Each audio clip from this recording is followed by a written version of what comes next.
ఈ ప్రభుత్వంలో చాలా ఆటో వాళ్ళు చాలా కష్టపడుతుంది. చాలా కష్టమైపోయింది బతకడానికి. పోయిన ప్రభుత్వంలో అయితే మాకు ఫోటో కేసుల వరకే ఉండేవి. హెల్మెట్ గురించి రాస్తున్నారంటే అది జాగ్రత్త గురించి కాబట్టి రాశారంట కన్నా సార్. ఆటోవాడు కూడా ఏది 10 రూపాయలు 20 రూపాయలు ఎరుకొని బతికేవాడు ఆడి మీద కూడా పడిపోతున్నారు.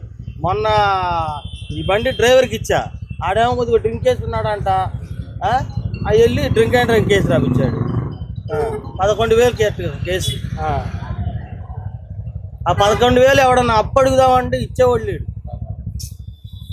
అది మీకు లాసే కదా. మా భార్య దుద్దులు పెట్టి బండి ఇడిపించుకొచ్చా వెళ్ళి. ఏం తగ్గలేదండి అస్సలు. వాడు ఫిక్స్డ్ రేట్లు. అంటే అలా వేధింపులు కూడా అలా ఉన్నాయి బయట. పోలీసు వాళ్ళు ఇదివరకు పట్టించుకునే వాళ్ళు కాదు. ఇప్పుడు విపరీతంగా కేసులు రాస్తున్నారు ఎక్కడ పడితే అక్కడ. అప్పట్లో జగన్ గారు ఉన్నప్పుడు కేసులు రాస్తే రచ్చరచ్చ చేసేవాళ్ళుగా. ఆ టైంలో కేసులు రాశారంటే ఓన్లీ సార్ అంత ఇదిగా ఏమి ఉండేది కాదు.